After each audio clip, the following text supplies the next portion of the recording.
Hi, everyone. Welcome to the Bookkeeping Made Simple podcast. My name is Donna, and I'm the owner and president of Bookkeeping Made Simple. Yesterday, I uploaded a video about debt consolidation loans and debt, kind of starting to scratch the surface of that a little bit. But today, I want to talk about your money mindset. This is absolutely critical as you are starting to think about how to run your business. How do you think about money? These unconscious thoughts about money actually affect the way you behave. So if you believe that money is the root of all evil, you're going to feel guilty about pursuing money. And so I want to address some of these common myths and have you start thinking about how do you feel about money. Now, some of these questions, by the way, that I'm going to ask first come from Grant Cardone's book, Be Obsessed or Be Average. Highly recommended. I love Grant Cardone's books. And some of the things that he asks people are really some things that you need to be keeping in mind. So I'm going to go over these questions first. These are things for you to just jot them down, think about them, and then consider if these beliefs are serving you. The first one is, what's your money mantra? Okay. One of my personal mantras is, no matter what the problem is, there is a way to overcome it. There's a way to overcome it and be more successful. I might not know exactly what that way is today, but a way exists. So if I set a goal, and I did just finish reading his 10x rule, so my goal is 10 times bigger than I originally was going to set it for, then I know that there's a way for me to reach that goal. Shoot for the moon, you'll land among the stars, even if you miss your goal. So, or, if you're Elon Musk, shoot for Mars. If you're trying to reach a massive goal, your mindset about money is going to make a big difference. So what's your money mantra? Okay. What do you think about money? Do you think money is the root of all evil? Do you think, oh, money doesn't grow on trees, I have to work really hard for my money? And do those beliefs really serve you? How much is a lot of money? And this is very much dependent person by person. I have talked to clients that I told them what the standard deduction was for a single person, and they said, oh, that's a lot of money. And I was like, you think that's a lot of money? That's nothing. But to her it was, because she'd never made that much money in her life. But if I go to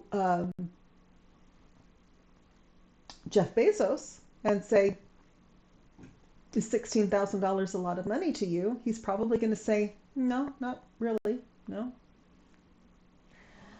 So it is dependent on where you're at, how much money you already have, but what is a lot of money to you? What does money look like to you? What does lack of money look like to you? Again, how much is a lot? How much is a little? How much is too little? How much is too much? By the way, I don't believe there's any such thing as about too much money. I think we have a right, a duty, and an obligation to make as much money as we possibly can to bless the lives of ourselves and those around us. I think it's our obligation. So if you consider earning money a responsibility and an obligation and a duty, then you're going to approach money differently than someone who thinks that they're just owed money for breathing. What are your negative ideas about money? So some of the ones that I'm aware of are the statement, money is the root of all evil. By the way, not true. Rich people are just out to get you. They're all thieves. They want to take your money. They want to mistreat you in order to make more money for themselves. Certainly not been my experience. I know a lot of very wealthy people, and most of them are very, very concerned with, how do I bless my community? They give a lot of money to charity.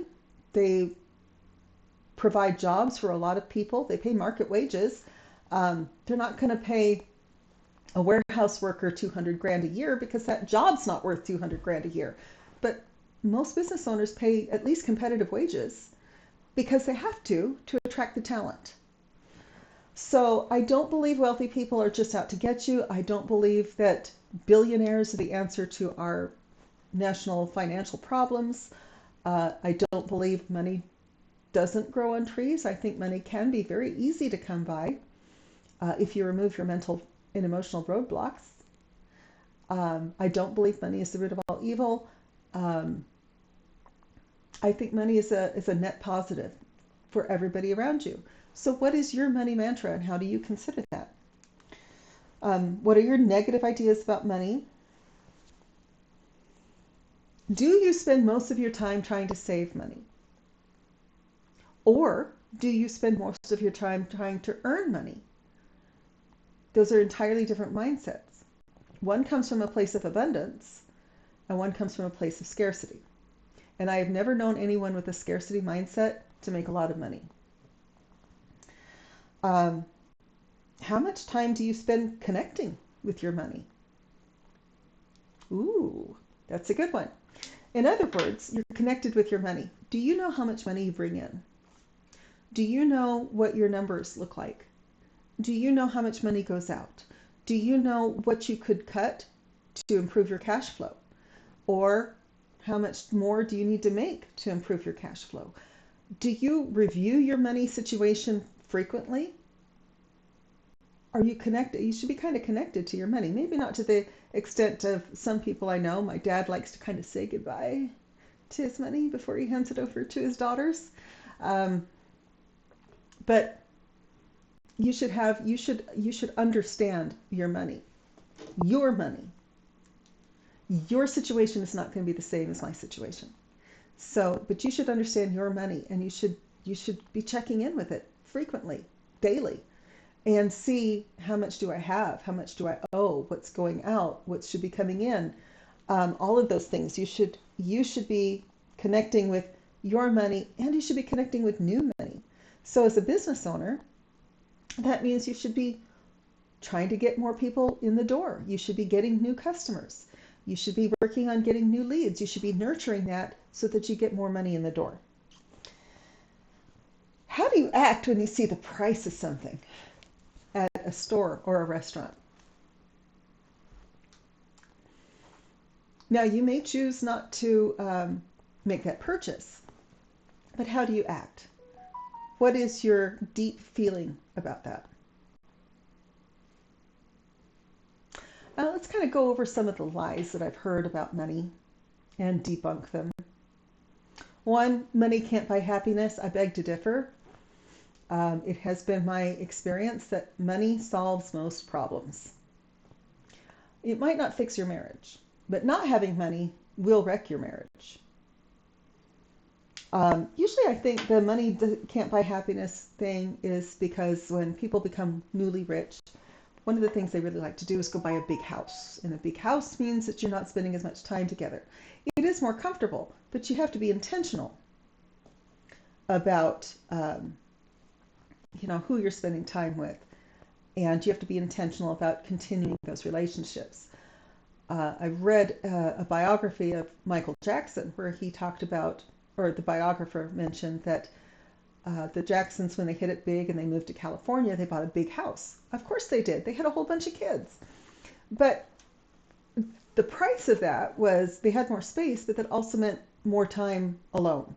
They weren't all the kids weren't crammed into one room anymore, or all the boys in one room and the girls in another. However they did that when they were living in Gary. But now they had some space to move out. Well, that also comes at they also had space to not be as close to each other. So you have to be intentional with every bit of anything to do with money. If you want a big house, then make sure that you are creating ways for your family to spend time together if that's important to you. But yes, money can absolutely buy happiness, and if you can't buy happiness with it, you can at least rent it. And it will solve most problems. You're having legal problems, money will hire you a lawyer. You're having health problems, money will hire you a doctor. You're having problems with tax, money will help you pay that bill. You're having problems with your car, money will help you get your car fixed. Are you having problems with your kids? Are your kids ungovernable? My kids never were. They were very good kids. But money will help you pay for counselors. Money will help you do all of these things that are really, really important and close to our hearts. It is your duty, your responsibility, and your obligation to make as much money as you possibly can and to take good care of it. Treat it more as a stewardship, okay, than anything else. So yes, money can buy happiness. And if it can't buy happiness, it can rent it. And if you can't do either one of it, you're shopping in the wrong places. Another lie that we hear about money is the idea that wealthy people are thieves. Wealthy people are just out to get you. That's why they're billionaires. They are out to make every penny they can, and they're going to exploit you and use you and just dump you. Well, okay. I know a lot of wealthy people. I'm not one of them, but I know a lot. And I have never come across this mindset. Wealthy people, especially wealthy people who own businesses, which is most of them, are sitting up at night with their stomach in knots trying to make sure that they can make payroll. They are sitting up at night worrying about their staff. They are trying to provide appropriate value in the jobs that they have open, that people want to come work for them. They want to take good care of their people, but we are kind of constrained by market forces. So I can't hire an accountant and tell them I'm going to pay them $250,000 a year. Why? The market doesn't support that. Period. So I'm going to offer a brand new accountant market rates. I'm going to look and see, what is everyone else paying? Okay, that's what I need to pay. And that's what I do. The wealthiest people on the planet always get a lot of flack for displaying their wealth. Elon Musk doesn't so much. He's very concerned with improving humanity. You really can't look at his business goals and say that there's anything on his mind other than saving humanity. He wants to go to Mars. Why does he want to go to Mars? Because he's afraid that we're going to destroy the Earth. We're going to need another place to live. Okay? So I've had people point to Elon and say, oh, he works his engineers just into the ground. Well, I don't know anything about SpaceX or the Boring Company to be able to say that, but he certainly is obsessed. And he is fairly demanding, but he also pays well. So there's a lot of things to kind of keep in mind. We have market forces working against us, but business owners are very interested in making sure that their people are taken care of, whether they are struggling financially themselves or whether they are very well set. They want to make sure that their teams, their staff, their employees are taken care of. There's a story about a man who rolled up, and he was getting on his yacht. I think that's what it was. It was either that or a supercar. And someone said, oh, well, you could sell that and you could feed a lot of people. And he said, well, that's true. But I can tell you that I fed a lot of people. The people that had to put the engine in, they got fed. And the people that built the outside of it, they got fed. And the people that, he started listing all the components. I'll say it's a yacht just to make things a little bit easier. He said, the woodworking, I paid people to do that. All the radars, people got paid to do that. The furniture, people got paid to design and install it. Everything that he could come up with, he was like, a lot of people have been paid a lot of money for this yacht. And so they have been paid very well because I bought a yacht. Okay? So it's the same thing. As we consume, we want to be mindful of our consumption, but keep in mind, we're not taking away from anybody else by having nice things. We're actually providing them with the job. Okay? So I think we can cross that off our list. There are some wealthy people that are not ethical, but they are by far the minority because money won't go to that kind of people. Yes, FTX was massively unethical. Yes, absolutely. And SBF was a thief. But that is the exception that proves the rule. That is not the rule. And even then, I'm not sure he intended to be. I think everything just kind of went to crap and he panicked. So, yes, you can look at the Madhouse, you can look at that. You can look at SBF. You can look at WeWork. You can look at a few other exceptions and say, oh, wealthy people are thieves. But if you look at the truly successful, like Amazon, like Elon Musk, like the Waltons that own Walmart, they got to where they are by providing something. Elon completely redid the entire EV industry.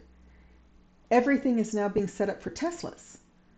And he's offering people a choice. You can have an internal combustion engine, and you can also have an electric vehicle. And the EV may be good in some applications and not in others.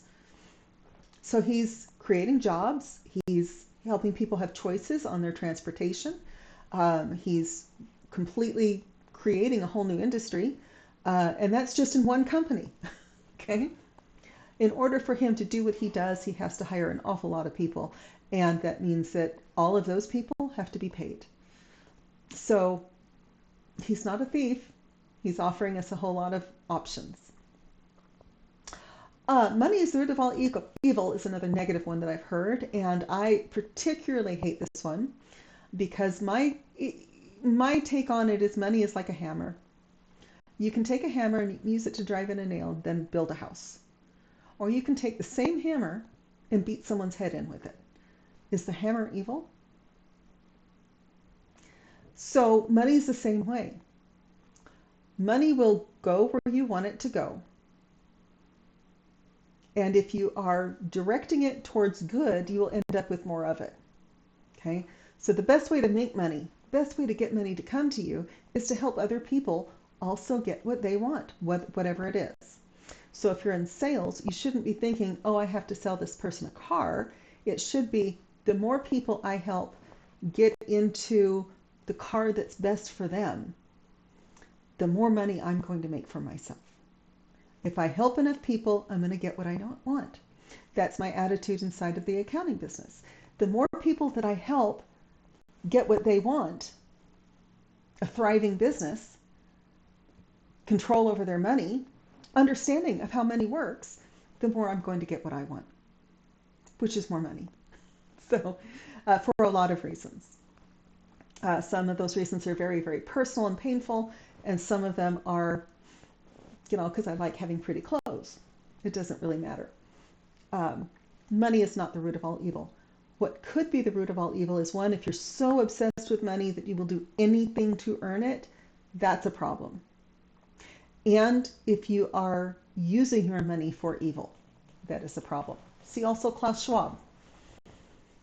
We see a lot of examples out there. So there are people who use their money for evil, but in order to get that money or obtain that money to begin with, at least in the United States, you have to help people get what they want.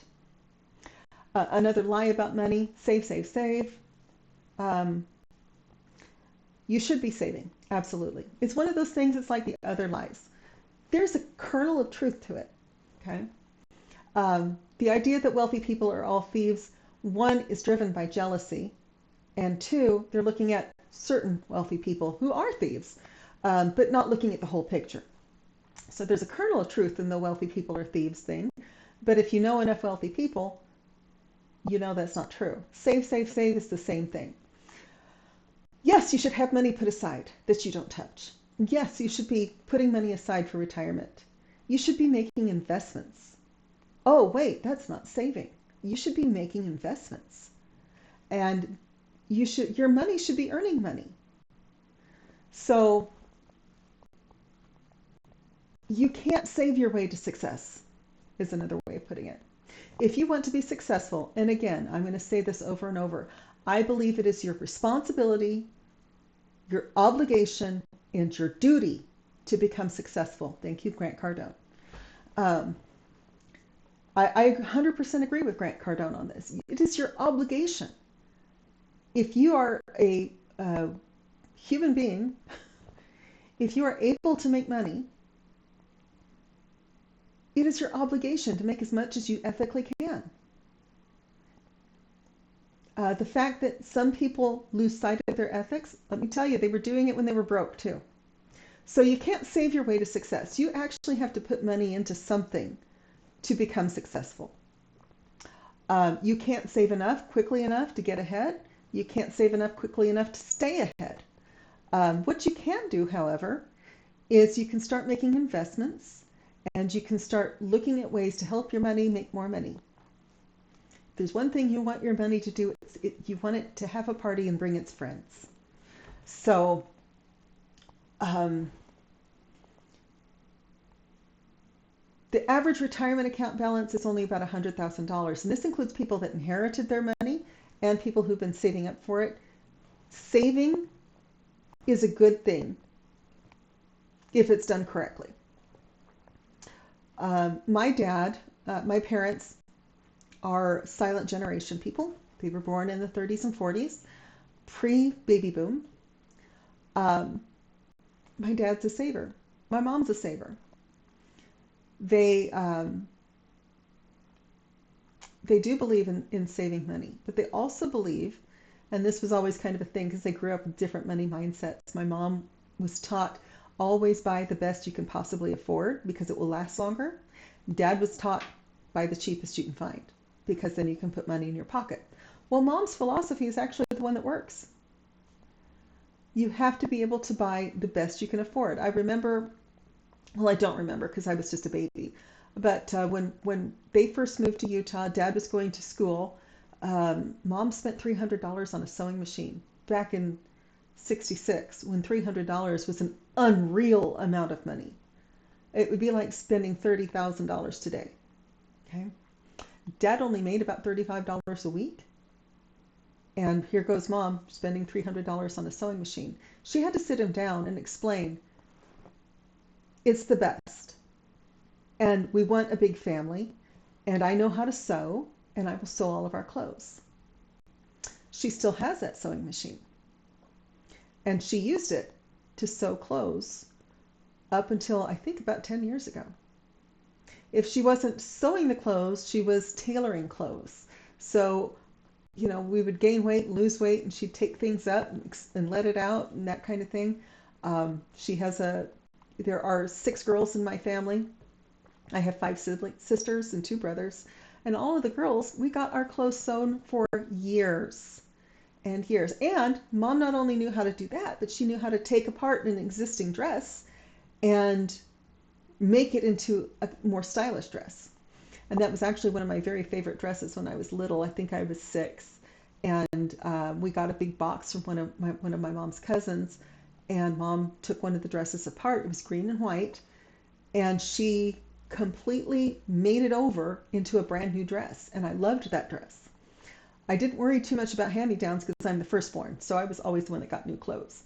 My younger sisters got stuck with my hand-me-downs for a while. But it was really exciting to see that although this was a hand-me-down, it was also brand new because mom made it that way. So she actually ended up saving money in the long run by investing money up front.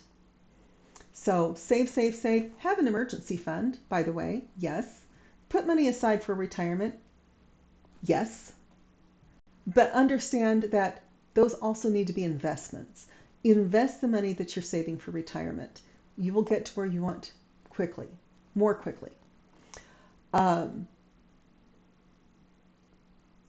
You have got to have control of your money. So saving, yes, can be a very good thing, but you cannot save enough to get ahead. What you really need to do is increase your income. And that, if you own a business, you should be able to do that pretty readily. The idea that money doesn't grow on trees. It's a poverty mindset. Not even a scarcity mindset. It is a poverty mindset. If you always think about scarcity, if you always feel like you don't have enough, you will never have enough.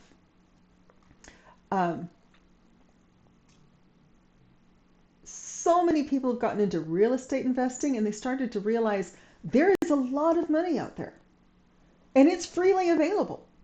Okay? I'm spending the rest of my day today looking for grants for my small business and to also help some of my clients apply for grants. There is so much money out there, and some of it should belong to you. So long as you do it ethically and honestly and with integrity. Yes, you have a right and a duty and an obligation to earn as much money as you possibly can. So, by the way, a lot of people will save up $1 million for retirement. $1 million does not go very far. You can blow through $1 million in no time. So you need to really think about, yes, money is readily available if you put yourself in the position to bring it to yourself. Another lie about money is that you have to go to college to get a good job. Number one, that's not true. There are jobs out there. Well, first of all, you need to decide if you want a job. I worked in corporate America for a long time. I started off in fast food. My first job in high school, still in high school, was at McDonald's. I worked 40 hours a week for McDonald's while I was going to high school full time. I then continued that in college and in my first marriage. Worked a lot. Okay. And then I was really excited when I finally got an office job and I was able to sit down, for one thing, and use my mind instead of my hands to make money. And it didn't require a college education. What it required was a willingness to learn. If you are interested in the trades, college education is not required to become a general contractor. It's not required to become a subcontractor or a specialty contractor, such as concrete or tile or flooring or counters or roofing or anything like that. You don't have to have college for that. If you want to go into that, which, by the way, these are fantastic jobs. Diesel mechanic, by the way. Diesel mechanics make money hand over fist. There is a lot of things you can do that are very high-paying work that do not require a college degree. So if you'd like to work with your hands, the trades are a great thing to go into. Recommend following through with Mike Rowe of Dirty Jobs. He talks about this all the time. If you're willing to do the jobs other people aren't willing to do, you can make a ton of money because people don't want to do that. And that's honestly, that is kind of the business model we have. People are scared of taxes. They're scared of their money. They're scared of dealing with it. They're afraid of making a mistake. So we are here to make sure the transactions get recorded, make sure that the client sees their financials, and to help them on their way so that they understand what their money is doing. Now, we're at the end of the video.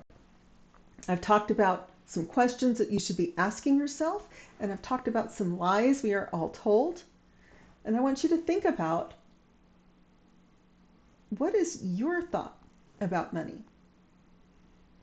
And if you do have a scarcity mindset, what can you do to change that? Because if you have a scarcity mindset, money's not going to want to flow to you.